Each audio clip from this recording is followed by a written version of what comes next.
A palavra diz que os reis da Babilônia tentaram impedir o avanço de Daniel.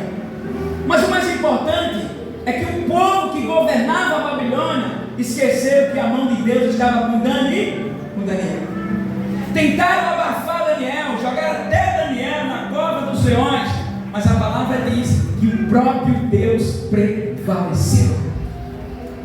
Deus mostrou para o rei Dário e para toda a Babilônia que Deus, Ele é o Senhor. Quando um ser humano está na mão de Deus, não há ninguém que possa impedir. Vou pegar a carona no meu voo. Quando Deus toma uma pessoa pela mão, não há ninguém que possa impedir. A palavra diz que Faraó tentou lutar contra a voz de Deus. A palavra diz que Faraó tentou resistir uma palavra de Deus. A Bíblia fala que Faraó tentou sim. A palavra diz que Caifás tentou lutar contra a voz de Deus. A palavra diz que Caifás tentou lutar contra a voz que soava sobre a boca de Moisés.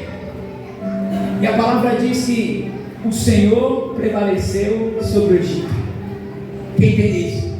A palavra fala que os reis que governavam o Egito teve que se dobrar ao Deus Todo-Poderoso. Porque quem controlava o Moisés era o próprio Deus. E quem lutava com Moisés estava lutando com Deus. A palavra diz que tentaram calar a voz de José no Egito. Tentaram esconder José. Mas não tem como, querido, esconder aquele que Deus já determinou a promessa. Ainda levaram José por cálice. Ainda mentiram contra a vida de José. Tentaram calar a voz dele. Mas é perigoso mexer quando Deus toma uma pessoa pela mão. E quando você vê no meu estado um leão da tribo de Judá, é porque ele gritou dentro de mim. E eu não sei perder, viu? Eu não sei perder. E eu acionei a cilindra de vitória. Eu apertei o botão. Eu acionei o botão da vitória. A minha luta aqui é para que o inimigo entenda. Quem governa a nossa vida, a nossa casa, o nosso familiar é o Senhor. Ele tem suprimento, Ele é o Criador. Ele cria de onde não existe e faz acontecer. A palavra diz que mesmo que ainda não existir, a palavra diz que Ele cria. No ventre de Ana, o profeta Samuel. E a palavra diz que mesmo ele como uma criança, a palavra diz que Deus falava face a face com ele, tinha intimidade com ele. Porque quando não existe, Deus cria, mas Ele não perde a batalha. Ele é o rei da tribo de Judá. Amém, gente? Amém. E hoje nós estamos festejando uma festa tão maravilhosa que é a Santa Ceia do Senhor. Nós estamos hoje na mesa com o Pai, com o Filho e com o Espírito Santo. E este homem que está na mesa conosco, ele é o Rei dos Reis. Até hoje ninguém abateu o Rei dos Reis. Não há ninguém que lute contra Deus que possa ser vitorioso. Todas as pessoas que lutaram contra Deus perderam a batalha. Porque Ele é o Deus de guerra. Ele é o leão da tribo de Judá. E a palavra diz que o governo,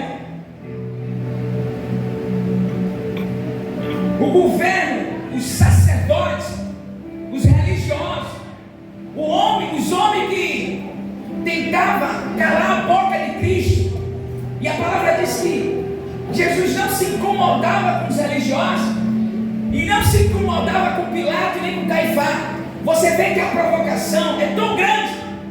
Pilato perguntando a Jesus: tu não vais se defender? Porque quando você crê naquele que lhe enviou, você não precisa se defender. O próprio Deus se responsabilizou sobre a vida de Jesus. A palavra diz que Jesus estava tão tranquilo, porque ele sabia que aquele que ia ressuscitar ele dos mortos estava livre, que era o Espírito Santo. Pilato, o Caifás, os religiosos esqueceram que Jesus tem um Pai. Esqueceram que quem criou Jesus no ventre de Maria foi o Espírito Santo. A luta dele era só com Jesus, mas enxerga duas pessoas, Pai e Espírito Santo. estava no comando daquela guerra. E você vê aqui, queria que os irmãos abrissem sua Bíblia no livro de Mateus, capítulo 25.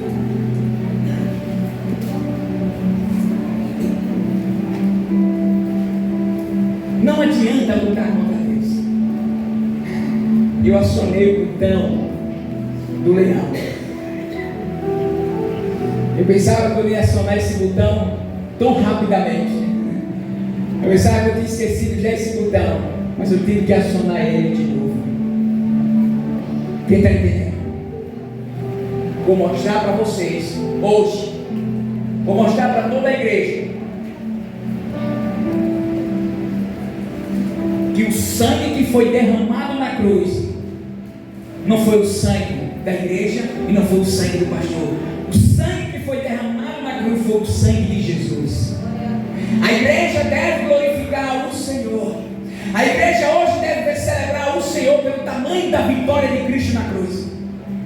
Essa vitória de Cristo na cruz trouxe uma ponte através do seu sangue para que a igreja tenha intimidade com Deus Todo-Poderoso. Hoje a igreja tem a livre acesso a Deus através do sangue derramado na cruz. A palavra diz que o sangue de Jesus batia na cabeça de João, porque João amava. Igreja, olhe para mim. Quando você olhar para o pastor, fique bem atento, não só no pastor, fique bem atento no que o pastor prega, porque o que ele vai ministrar, o que ele vai falar, é a libertação do Salvador sobre a igreja. Quem libertou a igreja do império das trevas foi o Senhor. Quando a gente não é curado das feridas por dentro, nós precisamos de amuleto. Mas quando a gente é curado das feridas por dentro, nós soltamos os amuletos. Nós entendemos que nós fomos curados. A igreja tem que entender quem foi que lhe curou, quem foi que lhe libertou, quem foi que lhe salvou, quem foi que lhe restaurou. Quando você entende isso, você entende que você tem o Salvador, o Libertador. Você não depende de amuleto, simplesmente Jesus é suficiente sobre a sua vida. Ele é suficiente. E quando a gente coloca amuletos, nós ficamos mancos. Nós não conseguimos chegar ao lugar que era para chegar, sabe por quê? Porque nós se tornamos mancos, porque temos amuleto. Sempre quando você tem amuleto, sempre para você alcançar a bênção, você já esperar por uma oração. Quando você tem amuleto para esperar a vitória chegar, sempre primeiro tem alguém que passar na sua frente. Esses são os amuletos. Você tem esperado por pessoas para alcançar a bênção do Senhor, sabendo que a bênção do Senhor já está dentro da sua casa. É necessário que nós entendamos que Jesus nos curou já. Ele curou as nossas feridas, Ele curou a nossa alma, Ele libertou a nossa casa. Então, quando eu uso os meus talentos para glorificar a Deus, Ele provê algo sobre a minha casa. Quando eu uso a minha vida para ser um adorador diante do Senhor, Ele provê algo poderoso sobre o meu lar, sobre a minha vida, sobre a minha família. Porque a Ele seja toda a honra, toda a glória e todo o louvor. Diga para o seu irmão, sai de cena. Diga, irmão, sai de cena. Deixa Ele te usar para a glória dele. A palavra diz que Paulo, antes de ser Saulo, ele era um perseguidor, era, né, gente? Mas a palavra diz que Deus disse: este homem aí vai sofrer muito pelo meu nome. Não é por nome de ninguém, nós, o nosso pastor, a igreja vai sofrer muito para a glória de Deus. Não é para a glória do homem, é para a glória de Deus. Nós somos cheios do Espírito Santo para a glória de Deus. Então o talento que está sobre nossas vidas é para a glória de Deus. Eu não vou me demorar muito, porque hoje Deus vai escrever o nome de alguém no livro da vida. Amém. Eu estou olhando para aquela família. Estou muito feliz demais. Eu acionei o botão que eu não gosto de perder. Porque o segredo é a maneira da intenção do coração do servo do Senhor. Qual é a intenção? Por que ele quer chegar ali? Por que ele quer fazer? Por que ele quer destruir. Qual é a intenção dele? E Deus, quando olha para você, Ele sonda a intenção do coração. Se a intenção é boa, Ele vai lhe usar. Mas se a intenção é má, Ele vai lhe parar. Então, quando as nossas intenções têm vínculo com a palavra de Deus, Ele entra no fogo. Ele entra na cova do Senhor. Ele entra em ação pela nossa vida. Porque todas as vezes que nós desfazemos do nosso ego para a glória de Deus, Ele tem dado recurso espiritual para a nossa vida. E olha o que diz aqui. Diga assim: essa gangue se levantou contra Jesus.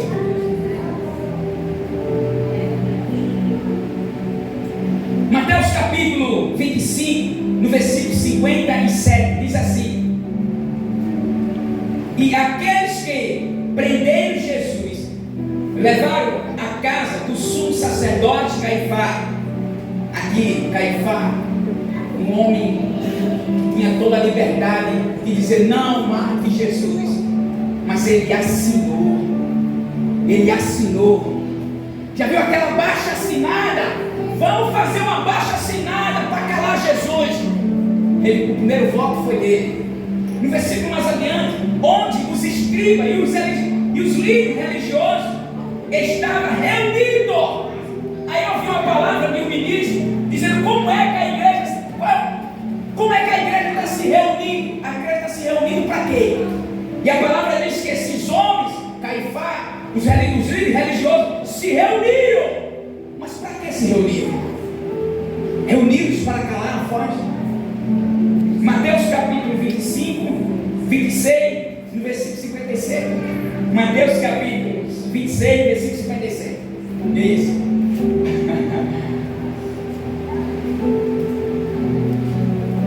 Eles fizeram uma reunião.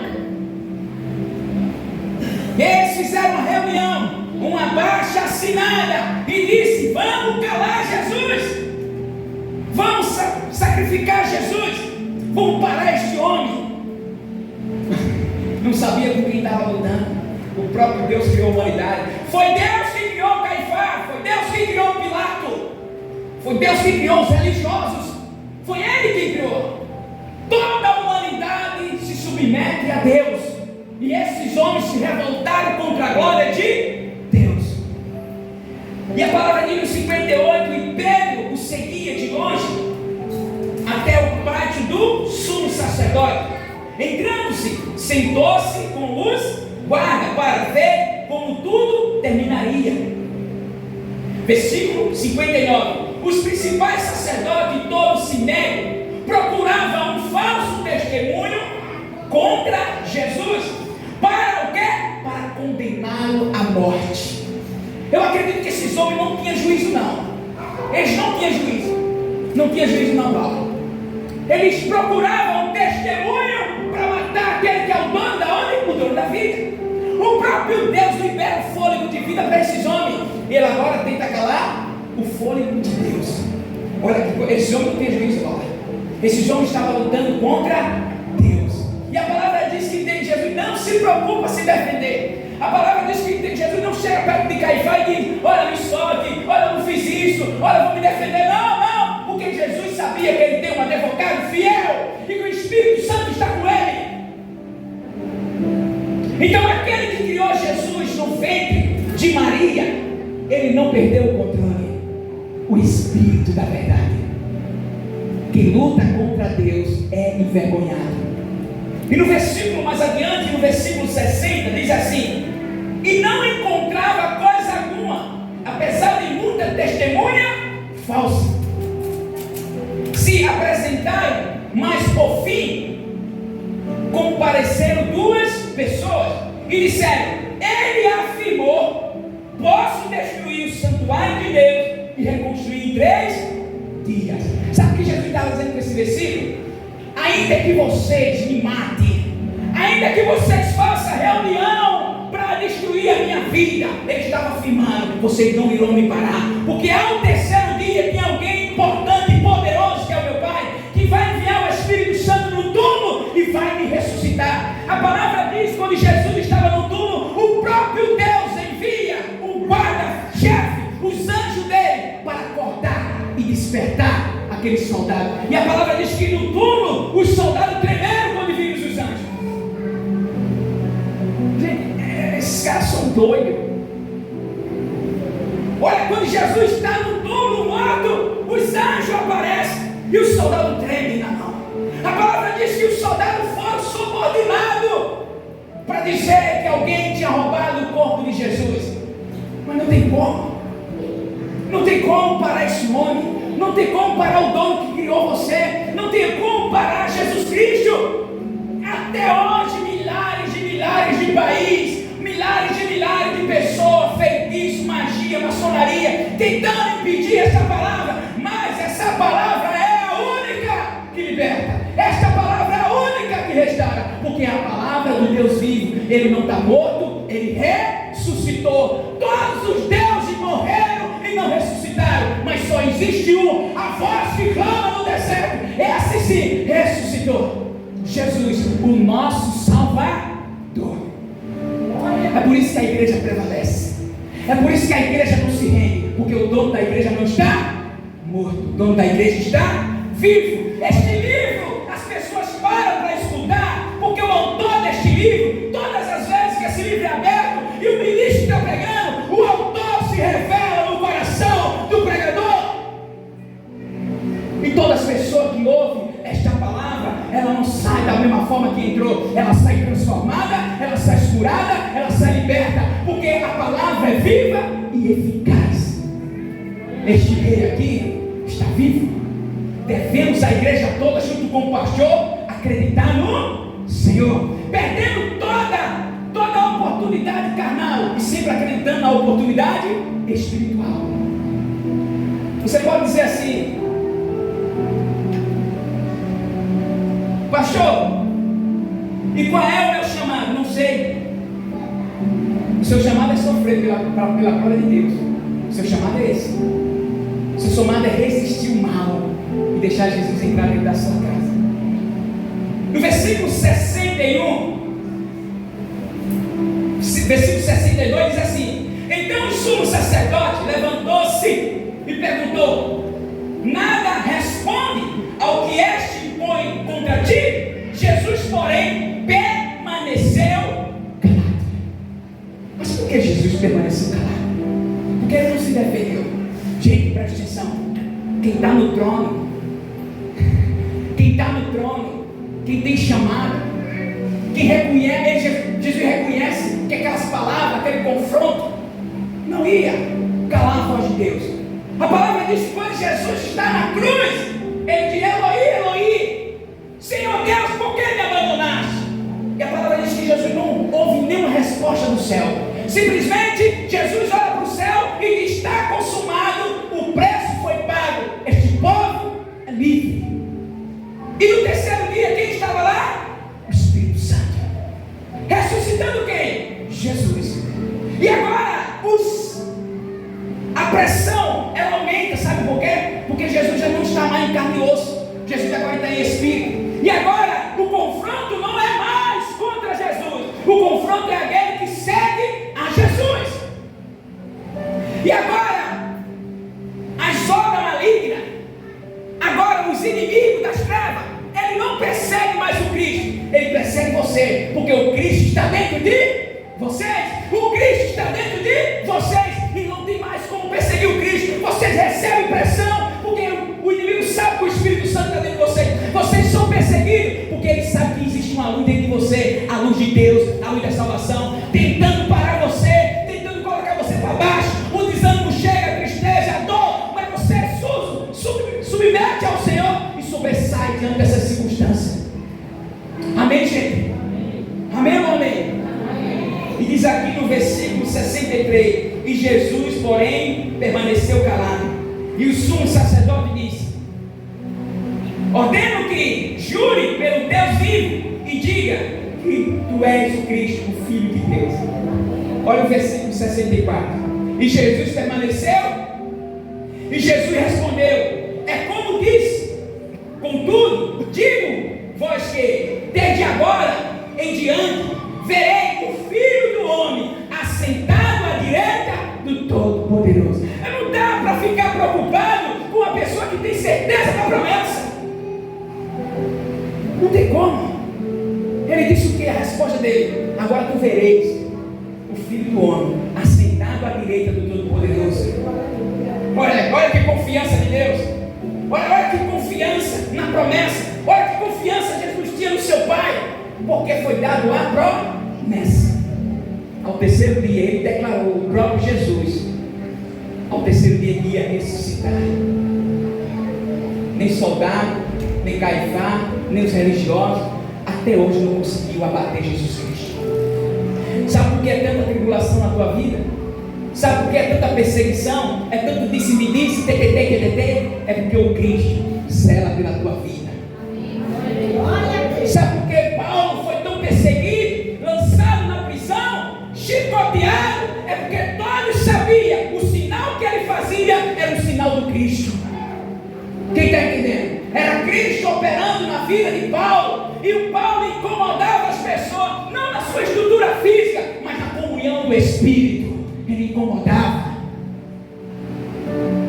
Os milagres que Jesus fazia, Paulo também operava.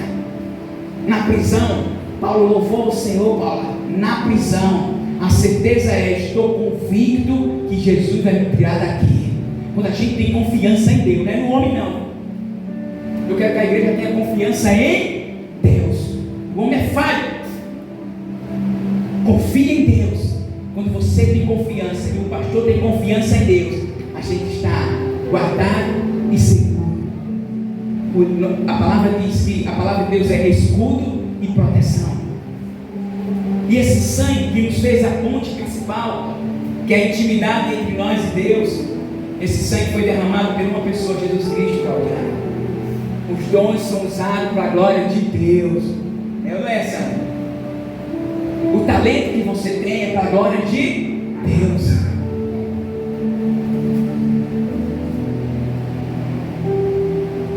A única maneira de prender Jesus era usando quem? O Judas. Eles subordinaram Judas para entregar Jesus Cristo, mas nem isso valeu a pena. A estratégia desses homens para calar a voz de Cristo foi grande. Reuniões poderosas. Eles se reuniam em lugares para uma maneira como chegar até Jesus. Pagaram pessoa para lançar testemunho falso contra a vida de Jesus, mas nada disso funcionou, porque lutaram tanto, tentando parar Jesus, mas o próprio Espírito terceiro dia foi lá e ressuscitou. Olha que coisa interessante. Eles pensaram que tinha vencido a glória de Deus quando mataram Jesus, mas no terceiro dia Deus mostrou que Ele tem domínio e tem poder sobre a humanidade. Eu vou ressuscitar aqueles que vocês mataram. Não tem fim o meu reino. Quem está entendendo? Deus está dizendo: não tem fim o meu reino. A humanidade que luta contra a glória de Deus, ela se perde, ela se acaba, ela se destrói. E a palavra diz que nós somos a menininha dos olhos de Deus.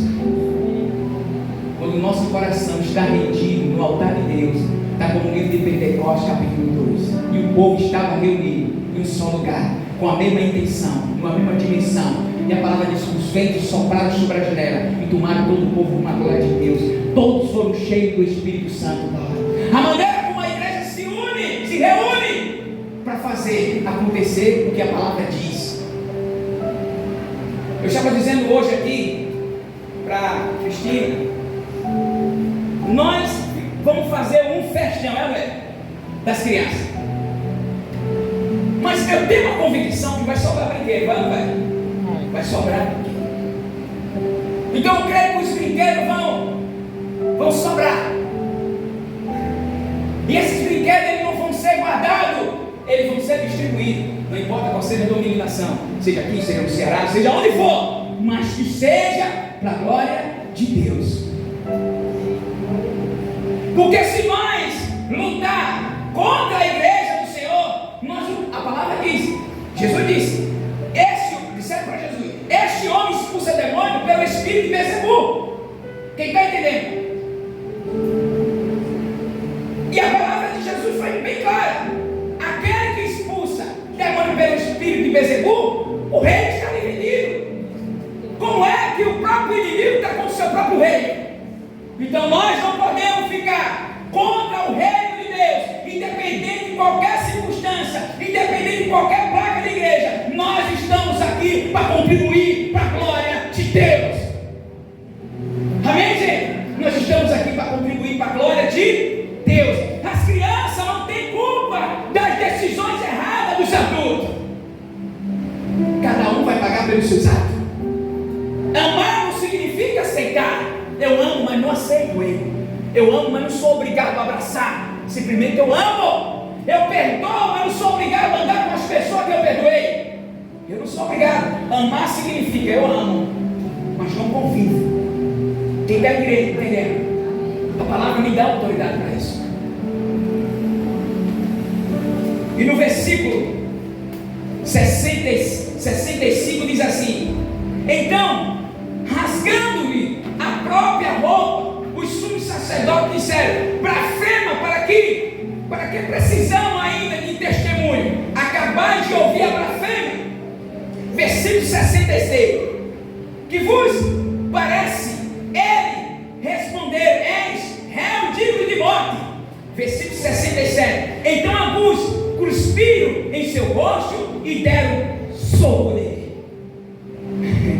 Gente, preste atenção. Vou dizer uma coisa: quanto mais você faz bondade, quanto mais você ajuda, quanto mais você se entrega a Deus, mas parece que tem mais perseguições, porque você está no caminho certo. Quando você está no caminho certo, sempre vai ver aflições para você retroceder. Quando Paulo, que era Saulo, decidiu seguir Cristo, a vida daquele homem era muito boa. Ele era um perseguidor, ele era alguém importante em Roma. Mas quando ele decide seguir Cristo, perseguições e prisão, o Espírito Santo dizia que avisava para ele que prisão e sofrimento o esperava. Sabe o que ele disse? Respondeu ao Espírito Santo: não importa, não tenho a minha vida por valor algum, que eu cumpra o chamado que Deus confiou em minhas mãos. Quem está entendendo? Eu confio no Deus que confiou o chamado. Gente, a confiança total de alguém que está com Deus é aquele filho que está na beira de um abismo e ele sabe que o pai está embaixo. Ele não tem medo de se jogar. Não tenha medo de se jogar nos braços do Senhor. Tenha medo de se jogar nos braços do pastor, mas não tenha medo de se jogar nos braços do teu pai querido, aquele que enviou Jesus Cristo na cruz para morrer no teu lugar. Não tenha medo. Confie no seu Deus. Confie no Deus que confiou em Davi para derrubar Golias. Golias disse: eu vou te dar o teu coração aos urubus. Davi disse: não, hoje o Senhor me dará a tua cabeça. Confiança, irmão. Davi estava confiando no Saul e Deus. Quem está entendendo? A confiança que Davi tinha era em Deus. Tem nada a ver com Saul. Saul tentou revestir Davi de uma armadura. Ele disse: não, tira isso, tira, porque quem está com Deus não precisa de armadura de homem. Quem está com Deus precisa do capacete de Saul. Quem está com Deus entende que a proteção, a palavra dele é escudo e proteção. Mas quando a gente desconfia e não acredita na palavra de Deus, aí precisa da proteção do homem. Davi estava protegido pelo Senhor, e Saul viu a glória de Deus sobre a vida de Davi. Sabe o que Davi disse? Você vem contra mim com espada e com lança, eu vou contra ti no nome de Saul. Não, eu vou contra ti no nome do Senhor dos Exércitos, aquele que nunca perdeu batalha. Ele declarou naquele momento que o Senhor é merecedor de toda honra, de toda glória e de todo louvor. Quando Davi derruba Golias, o exército todo louva o Senhor. Então, quando você receber o milagre, esqueça o pastor e louve ao Senhor. Quem te deu essa vitória foi o Senhor. Simplesmente o pastor está contribuindo para a glória do teu milagre. Mas o milagre veio através do Senhor. Eu pergunto: quem foi que salvou Daniel da Copa? Foi o Senhor ou não foi? Quem entrou no fogo? Foi o Senhor. Então, irmão, preste atenção. Tira a tua visão da armadura de Saul. Ele é suficiente. Ele já te ungiu. Ele já derramou o óleo. Quem está entendendo? Você não precisa mais da armadura do Saul. O Jonathan, o Abinadab, não entenderam o que é a armadura de Deus. Ele entendia da da armadura de Deus. Davi entendeu o que é lutar sem a presença do Saul. Quem está entendendo? O Davi entendeu que só precisa só de uma presença de Deus. Abinadab, aqueles homens ficaram dizendo: perdi meu irmão. Gente, eu digo para você, irmão, liga para ele. E você não precisa da proteção de homem, você precisa da proteção de Deus. É forte, mano. Sabe por que muita gente está sendo frustrada? Porque está se escondendo numa armadura onde Deus já abandonou. Deus tinha abandonado Saul, a armadura de Saul já não protegia mais. Mas Davi não, eu tenho uma armadura poderosa, a armadura de Deus. Davi entendeu que naquele momento que Samuel desceu o óleo sobre ele, ali era o óleo do Espírito Santo, capacitação para as guerras, porque Deus não unge pessoas erradas. Deus não unge pessoas erradas. É a gente que perde a oportunidade com Deus.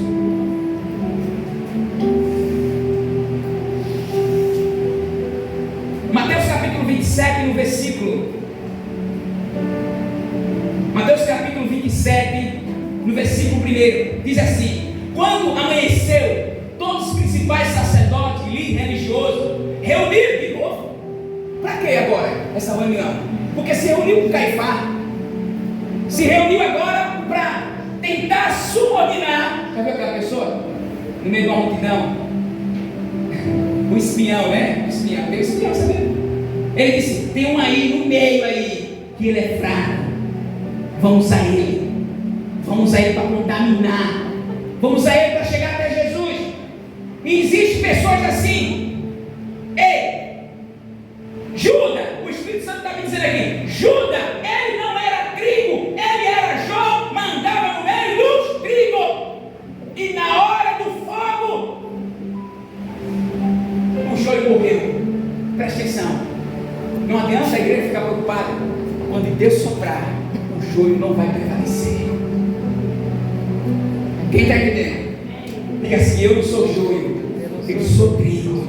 Eu sou o João da cruz. Estou ao pé da cruz esperando Jesus Cristo. Não fique preocupado.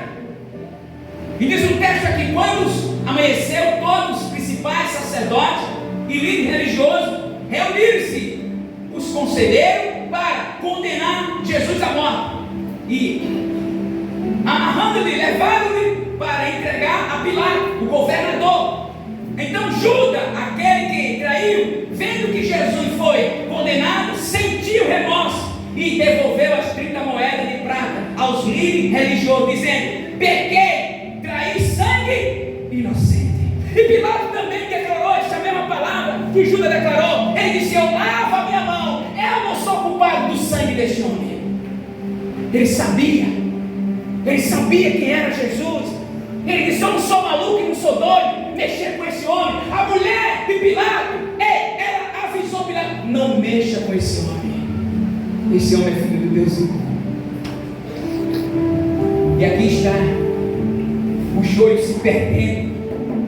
Aqui é o joio, Judas é o joio se perdendo. Ele mostrando quem ele era no meio da multidão. Ele mostrando quem ele era no meio dos 12. Não é preciso o pastor apontar o dedo, não é preciso a igreja julgar. O joio se manifestará e o trigo prevalecerá. Quem está entendendo? O joio não vai aguentar o poder do ensinamento, o joio não vai aguentar o propósito, a intimidade. Ele vai se manifestar. Agora o trigo vai prevalecer. O joio sempre bota uma desculpa. O trigo está disposto, plantado na videira verdadeira que é Jesus. Presta atenção: o trigo, ele vai dar fruto, o joio vai secar e vai ser queimado. Nós somos trigo de Deus. Nós iremos produzir e dar fruto a 30, a 60 e a 100 por um, através do sangue de Jesus. Tudo isso que está acontecendo aqui, quero que a igreja entenda. Eu vou chamar essa vez. É hoje mesmo? Firme. Agora é uma decisão poderosa. Eu queria que você viesse ao trono da glória. Faça favor. Vocês estão recebendo não só um membro, mas vocês estão recebendo também no grupo da Juliette uma guerreira. Amém. Glória a Deus. É hoje, Vinícius, calça o sapato. Coração de fé. Isso, coração valente, né? É normal a gente se ferir e pra não morrer, às vezes tentamos surgir cego pelo mesmo. Não vê que o gigante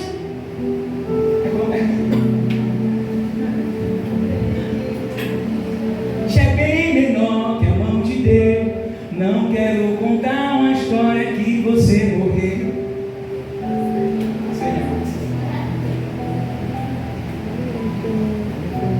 Essa é a Raquel. Por pouco escasso de tempo, por poucas palavras, pouco espaço de tempo, eu conheci no meio da igreja também uma mulher valente. Mais uma camisa 8 ou 16 no time de vocês.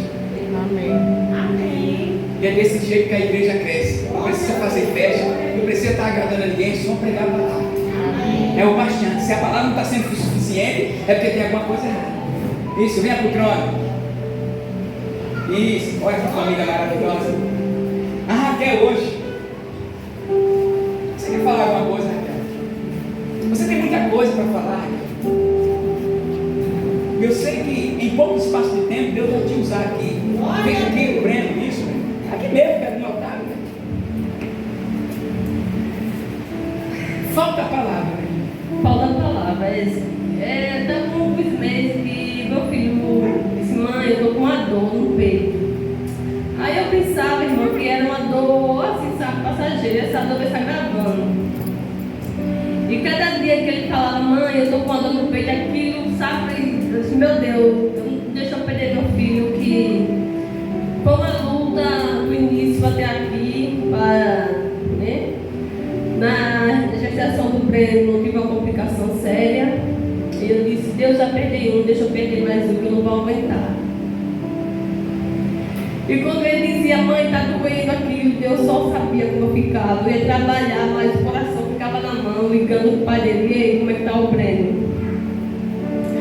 Aí eu dizia: Senhor, não leva meu filho, porque eu só tenho eles dois. É o meu tesouro da minha vida, Senhor, cuida meu filho.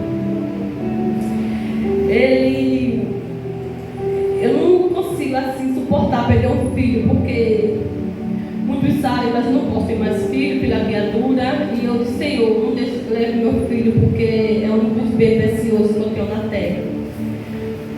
Deus deu o dom meu filho de louvar, meu filho louva desde pequeno, e eu creio que isso foi Deus que deu a ele. Porque quando ele estava no meu peito, ele disse: Deus, não leve meu filho, faça ele ser um profeta nas tuas mãos. Amém. E irmão, quando foi, meu filho deu uma entrada no HRN, eu disse: não tem mais jeito de ficar com meu filho em casa. Aí eu disse: olha, você vai levar ele no HRN e vai ver que os médicos vão dizer que eu não aguentava mais. Dizer: mãe, está doendo. Se ele corria, ele dizia: mãe, está doendo. Se ele ia para a escola, mãe, está doendo. Ele dizia: mãe, está doendo no meu coração. E aqui, quando ele dizia, eu não dizia nada a ele. O irmão chorava no quarto, dizia: o que é, mãe? Nada não, meu filho. Aí o médico passou um remédio para ele. Eu fiz o exame do Breno, ao X por mandar, vou fazer agora o ecocardiograma dia 29 desse mês. E eu creio que meu filho já está curado em nome de Jesus. Pedi oração com a irmã da minha irmã de minha hora com meu filho, que a senhora não fácil. Deus sabe que meu filho está com o coração, mas Deus já curou ele. Eu disse: mãe, eu não estou sentindo mais nada. Eu disse: meu Deus, é um milagre que está acontecendo, e eu vou aceitar Jesus para que eu creio, Pai. Daqui para frente tudo será diferente. E a minha mocinha dizia: mãe, quando a senhora for, me chame também. E eu creio, irmão, que meu filho já está curado. Amém. Dá para correr? Sem painel? Glória a Deus. Presta atenção. É hoje, né? Hoje ela entrega aqui. Glória a Deus. Glória a Deus. Amém?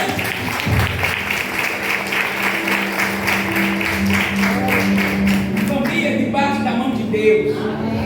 Hoje a Raquel entrega a vida. Quem curou o Breno não tem nada a ver com o pastor. Quem curou o Breno foi Cristo. Quem curou o Breno foi a fidelidade da família com Cristo.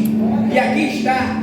A gente coloca as mãos, mas se não tiver o poder de Deus, nada Porque não adianta só a mão do pastor se não tem o poder de Deus. Então, quem me curou, Breno, onde você chegar, foi o Senhor. Não tenha medo de dar testemunho. Quem me curou foi o Senhor. Porque homem não cura ninguém. Quem está entendendo? Não viva debaixo de armadura de homem, senão você se perde. Viva debaixo do óleo do Espírito Santo. E hoje, o Espírito Santo entrou no coração dela, Paula. E hoje vocês ganham uma guerreira. E aqui é fogo. Fogo, quando eu digo fogo no Espírito.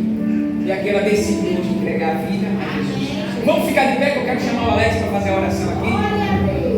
Muito feliz. Está feliz? Está feliz mesmo? O teu pai ali, ó. Vem aqui mesmo que você. Vem aqui. Vem. Isso. Quando ele toca no altar, o Senhor toca no coração. Está aqui essa família maravilhosa. Está aqui esse grande homem que tem um testemunho mímico. Ele tem um testemunho. Tem. Mas eu vi ele, eu vi a Raquel. Raquel é uma mulher guerreira. Vi a preocupação dela com ele. Daí, quem prevaleceu no seu corpo foi Jesus. Ele curou do alto da cabeça, só dos pés. E você sabe disso. Eu entrei aqui. Foi quando entrou que você veio aqui, a curou? Foi tempo, vai? Foi agosto. Em agosto, quando ele entrou aqui, e foi na face, não foi? Na face, deixa eu ver, conhece, não foi mesmo?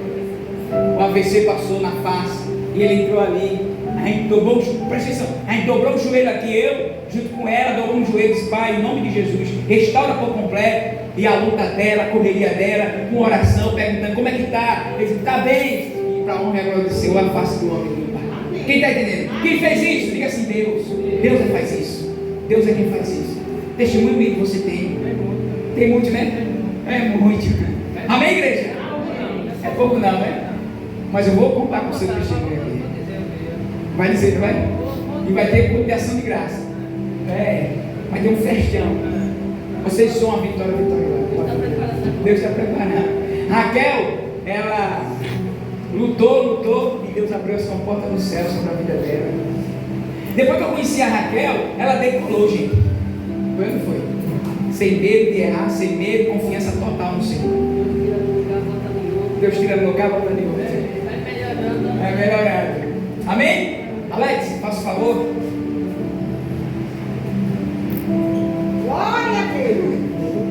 Tem o microfone aqui, ó. Alex. O Alex vai orar. Coloca aqui. Hoje eu estou feliz. Eu lhe acionei o botão. Onde você vê o colchão leão, sai da frente. É magrinho, mas eu disse, Senhor, eu não gosto de perder, meu Pai. E mesmo que eu perder, eu perco lutando. Mas eu não perco como fracassado. Eu perco lutando. Mas eu tenho que lutar. Então, para a honra e a glória do Senhor Jesus. Hoje, ele chega chorou com a sua vitória. Para a honra e a glória do Senhor Jesus. Que Deus provê muitas coisas maravilhosas na vida de você. Breve, você está curado e lavado pelo sangue de Jesus. Quem tem promessa, não adianta o inimigo perseguir. Deus tem coisas lindas para a sua vida. Você será um instrumento poderoso na mão de Deus.